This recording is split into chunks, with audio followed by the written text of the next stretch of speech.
राधे राधे भक्तों।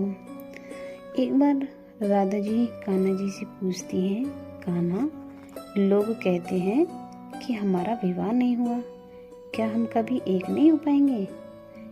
कृष्णा मुस्कुराते हैं और कहते हैं, राधे, विवाह तो दो व्यक्तियों के बीच होता है और हम तो एक ही आत्मा हैं जो एक ही शरीर में वास करती हैं। क्या तुमने कभी सुना है कि किसी ने अपनी आत्मा से विवाह करा हो?